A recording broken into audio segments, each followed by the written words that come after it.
amigos, vamos a comenzar nuestro encuentro con la palabra en esta semana. En esta ocasión será con el texto de la carta a los Efesios, capítulo 4, versículo 1 al 16. Comenzamos con la lectura creyente, es decir, la comprensión del texto y su contexto, su realidad histórica, cultural y la vida particularmente del apóstol Pablo, que es el referente. Observar la construcción de un edificio causa siempre admiración. Cuántos elementos entran en juego, cuántos trabajadores y especialistas en sus distintos campos. Hace falta una precisa organización y secuenciación de los trabajos, del personal correspondiente y de la maquinaria. Cada uno aporta su saber y pericia en su campo. Así poco a poco se van levantando los cimientos, la estructura, los revestimientos, se realizan las instalaciones eléctricas, de agua, de climatización, de carpintería, de pintura.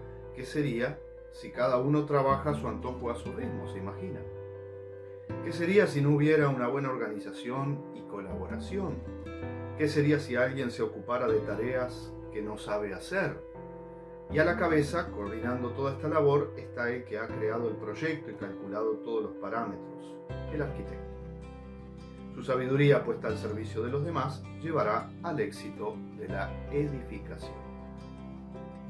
Te invito ahora a hacer un momento de silencio y preguntarte, ¿soy consciente de lo importante que es confiar en los demás? ¿Sé trabajar en equipo? ¿Me preocupo de aprender cómo hacerlo? ¿Cuál es mi aporte a la sociedad? ¿Y cuál es mi aporte a la iglesia? Estas preguntas son fundamentales en un tiempo en que fácilmente caemos en la crítica, en la crítica desmesurada muchas veces, y es bueno que nos preguntemos qué lugar ocupamos y cómo ejercemos nuestra responsabilidad. Te invito a hacer una pausa y hacerte estas preguntas. ¿Soy consciente de lo importante que es confiar en los demás?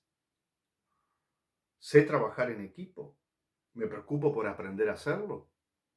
¿Cuál es mi aportación a la sociedad y a la iglesia? En los encuentros anteriores se nos han presentado distintos aspectos de la identidad del cristiano desde la enseñanza de San Pablo. Fundamentalmente se han centrado en dimensiones personales, exhortando a vivir según esas notas evangélicas. Junto a ello es esencial subrayar la dimensión comunitaria del cristiano. El apóstol da mucha importancia a la vida del creyente en el seno de una comunidad. Por ello nos detenemos ahora en esta identidad de la Iglesia como unidad de los creyentes en Cristo.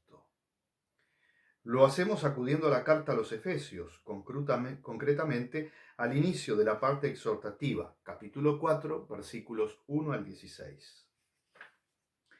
Después de los 3 primeros capítulos que hemos recorrido, por decirlo de alguna manera, más doctrinales, los primeros 3 capítulos de la carta que ustedes podrán leer tranquilamente, en los que Pablo ha mostrado el misterio de Cristo y de la Iglesia, en los 3 capítulos siguientes presenta de modo exhortativo la vida nueva del cristiano. Vamos a leer el texto que nos ocupará entonces en esta ocasión. Efesios capítulo 4, versículos 1 al 16.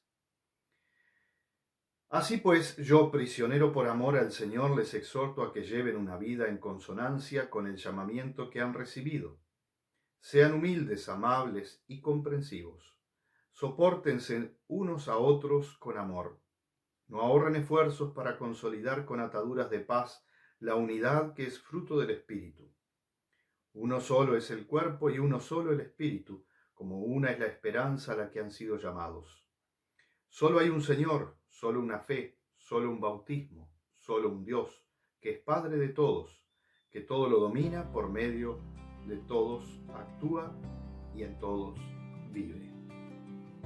Cada uno de nosotros ha recibido el don en la medida en que Cristo ha tenido a bien otorgárnoslo. Por eso dice la Escritura, Al subir a lo alto, llevó consigo prisioneros y repartió dones a los seres humanos. Sí, subió, como dice. ¿No supone que previamente había bajado a lo profundo de la tierra? El mismo que bajó es el que ha subido a lo más alto de los cielos a fin de llenar con su presencia el universo. Él es quien a unos ha hecho apóstoles, a otros profetas, a otros anunciadores del mensaje evangélico, a otro encargado de dirigir y enseñar a los fieles. Capacita ya a los creyentes para que desempeñen su ministerio y construyan el cuerpo de Cristo, hasta que todos alcancemos la unidad propia de la fe y del conocimiento del Hijo de Dios, hasta que seamos personas cabales, hasta que alcancemos en madurez y plenitud la talla de Cristo. Dejemos pues de ser niños zarandeados por las olas y arrastrados a la deriva por cualquier doctrina seductora, a merced de esa gente maestra en las artimañas del error.